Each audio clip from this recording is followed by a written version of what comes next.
आध्यात्मिक पथ की कहानी सुनने वाले सभी श्रोतागणों को जय श्री राधे, जय श्री कृष्णा। कार्तिक मास महात्म्य 6। आइए आगे सुनते हैं कार्तिक मास की कथा। नारद जी बोले, जब 2 घड़ी रात बाकी रहे तब तुलसी की मृतिका, वस्त्र और कलश लेकर जलाशय पर जाएं। कार्तिक में जहाँ कभी भी प्रत्येक जलाशय के जल में स्नान करना चाहिए। गर्म जल की अपेक्षा ठंडे जल में स्नान करने से 10 गुना पुण्य होता है।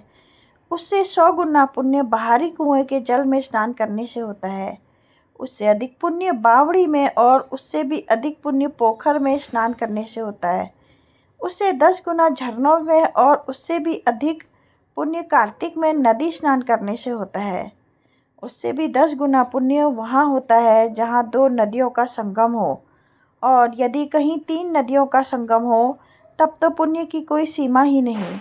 स्नान से पहले भगवान का ध्यान करके स्नानार्थ संकल्प करना चाहिए। फिर तीर्थ में उपस्थित देवताओं को कर्मशः अर्घ्य, आचमनी आदि देना चाहिए। अर्घ्य मंत्र इस प्रकार है कि हे कमलनाथ, आपको नमस्कार है। हे जलाशय भगवान, आपको प्रणाम है। हे ऋषिकेश, आपको नमस्कार है। मेरे दिए अर्घ्य को आप ग्रहण करें। वैकुंठ, प्रयाग तथा बद्रिकाश्रम में जहाँ कहीं भगवान विष्णु गए, वहाँ उन्होंने 3 प्रकार से अपना पाँव रखा था। वहाँ पर ऋषि, वेद, यज्ञों सहित सभी देवता मेरी रक्षा कर रहे हैं। हे जनार्दन, हे दामोदर, हे देवेश, आपको प्रसन्न करने हेतु मैं कार्तिक मास में विधि विधान से ब्रह्म मुहूर्त में स्नान कर रहा हूँ। आपकी कृपा से मेरे सभी पापों का नाश हो। हे प्रभु, कार्तिक मास में व्रत तथा विधि पूर्वक स्नान करने वाला मैं अर्घ्य देता हूँ। आप राधिका सहित ग्रहण करें। हे कृष्ण, हे बलशाली, राक्षसों का संहार करने वाले भगवान, पापों का नाश करने वाले, कार्तिक मास में प्रतिदिन दिए हुए मेरे इस अर्घ्य द्वारा कार्तिक स्नान का व्रत करने वाला फल मुझे प्राप्त हो। तत्पश्चात विष्णु, शिव तथा सूर्य का ध्यान करके जल में प्रवेश कर नाभि के बराबर जल में खड़े होकर विधि पूर्वक स्नान करना चाहिए।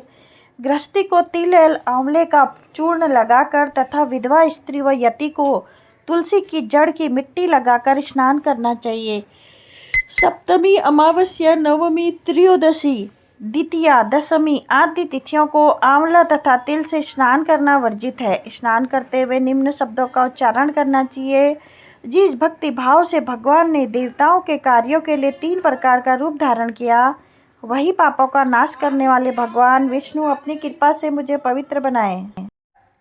जो मनुष्य भगवान विष्णु की आज्ञा से कार्तिक व्रत करता है, उसकी इंद्रादि सभी देवता रक्षा करते हैं, इसलिए वह मुझको पवित्र करें।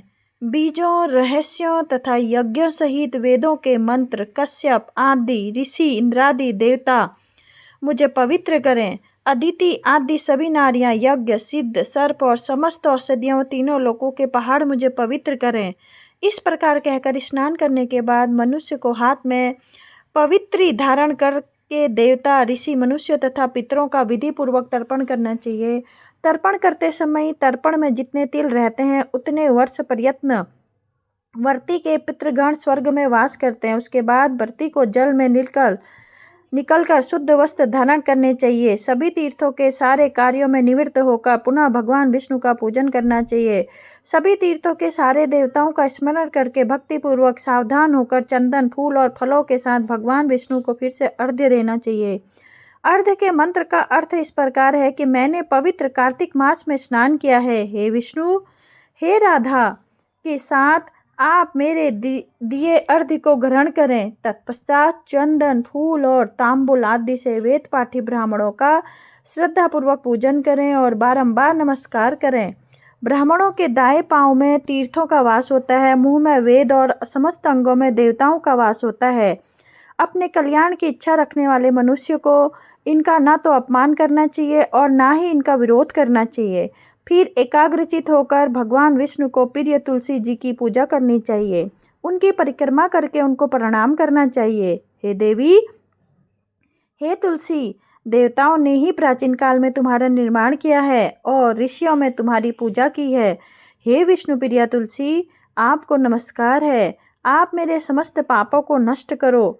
इस प्रकार जो मनुष्य भक्ति पूर्वक कार्तिक व्रत का अनुष्ठान करते हैं, वे संसार के सुखों का भोग करते हुए अंत में मोक्ष को प्राप्त करते हैं। जय श्री राधे, जय श्री कृष्णा, श्री हरि श्री हरि श्री हरि।